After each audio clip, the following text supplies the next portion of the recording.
అంతే కదా. అవును, ఈ బిల్డింగ్ ప్లాన్ ఎవరికి ఇచ్చారు? ఇంకెవరికి ఇస్తారండి? విశ్వేశ్వరరావు మేషాల చేతికి ఇచ్చారు శ్రీకాకుళంలో. మాస్టర్ గారు ఇలాంటి ప్లాన్లు కూడా చేస్తున్నారా? కానీ చిన్న డౌట్ అన్నమాట. ఏంటండి? మీరు వెళ్ళి గీయించుకున్నారా? అతను వచ్చి గీశారు. ముందు రోజు కబురు పెట్టానండి. పొద్దున్నే మా ఇంటికి వచ్చాడు. రోజంతా ఉండి రాత్రి అంతా కూడా ఉండి పొద్దున వరకు పని పూర్తి చేసుకుని పొద్దున్నే చక్కగా వెళ్ళిపోయారండి. ఎక్కడ పెట్టాల్సిన అక్కడ పెట్టారు. అదే కిటికీలో బారబందాలు. తప్ప ఆ చివరికి తెచ్చి సీలు మూసేసింది. అయ్యో ఆగదా, అదేం చెప్పమంటారు? మా చిన్నమ్మాయి చిత్ర కదండి. చిత్ర కదా? అదేంటి డోర్ క్లోజ్ చేసింది, ఓపెన్ చేయలేదా? ఇప్పుడు 3వ రోజున ఆషాఢమా, శ్రావణం కూడా వచ్చేసి వస్తుంది. వచ్చాక మంచి ముహూర్తం చూసి ఓపెన్ చేయిద్దామని అడ్డే పెట్టాము. ఒక పని చేయండి. ఏమిటో? కృష్ణమూర్తి గారి ఒక అబ్బాయి ఉంటాడు ఇక్కడ. అమరావు కృష్ణమూర్తి కాదా? పిహెచ్పిబి ఎంప్లాయ్. అతగాడి చేత ఓపెన్ చేయండి. అతగాడి చేత ప్రారంభిస్తే మిగతా వాళ్ళందరూ ఆరంభిస్తారు. నేను ముందుగా భయం అయిపోయింది. ఎవరికి? ఉన్నారు లెక్చరర్ గారు. అమ్మ బాబాయ్, అత్తిరి శంకరరావు మేస్టర్. సరే గారండి, ఎక్కడి నుంచో కానీ చల్లగా బాబు బాబు, అది మా పెద్ద అమ్మాయి చింతామణి కదండి. దగ్గరగా వెళ్ళి చూసారండి. చూశాను. చూడగానే వాలిపోవాలనిపిస్తుంది. అయ్యో, అమ్మాయి ఒక్క గది ఏసీ చేయించానండి. అవునా?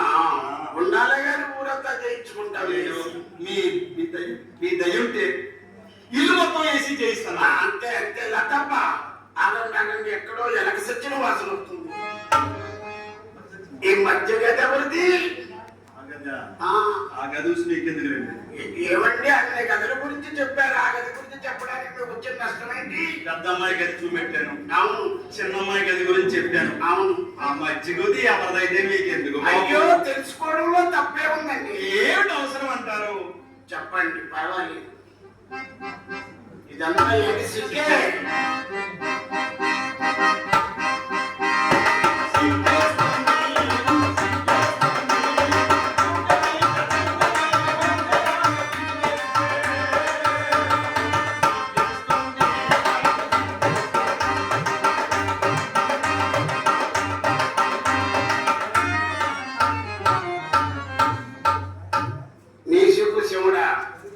ఏమండి లతప్ప, మళ్ళీ నా పాదాలకు మీ నమస్కారం. రోజులు దురిపించుకోలేదేమన్నా? అమ్మాని పెట్టేస్తున్నారు. ఆ గది నాదేనండి. అలా రోజులు ఉండిపోయాం, దురిపించుకోలేదే. చాలా రోజుల నుంచి వాడకంలో లేదు బాబు. అవునా? ఒక పని చేయండి లతప్ప. ఏమిటో? మీరు ఫీల్ అయితే నేను ఫెయిల్ అయినట్టే. మా కొట్లో చెత్తపండు పిసికే అప్పల స్వామిని 4 feet హై, 4 అడుగులు ఎత్తు. అప్పల స్వామి మనిషి పుట్టివాడే కానీ పొరపాటు గడపట్టుకొని వస్తాడండి. బయట నుంచే దులిపేసి వెళ్ళిపోతాడు. వాడి కర్ర అందగా భూజల్లో పడి గిలగిలి కొట్టుకు వస్తాడేమో. ఈ ముందరికి ఇదే పోయే కాలం అండి. వచ్చేవాడు పరిమంతుడా శ్రీమంతుడా అని ఆలోచించాలి. మధ్యలో ఉండిపోతే నీకెందుకు, చివరి ఉండిపోతే నీకెందుకు తప్ప. అయితే చిన్న ఉపకారం చేయండి బాబు. ఏం చెప్పండి? రేపు పొద్దున్నే మీ అప్పల స్వామికి కడుపు నిండా చద్దన్నం పెట్టి నా ఇంటికి పంపించారనుకో, వాడి చేత బూజు దులిపించుకుంటా. బాగుందండి, బాగా ఆవిడది. మనుషులు మావాడు, పెట్టుబడి మాదన్నమాట. బాబు మనం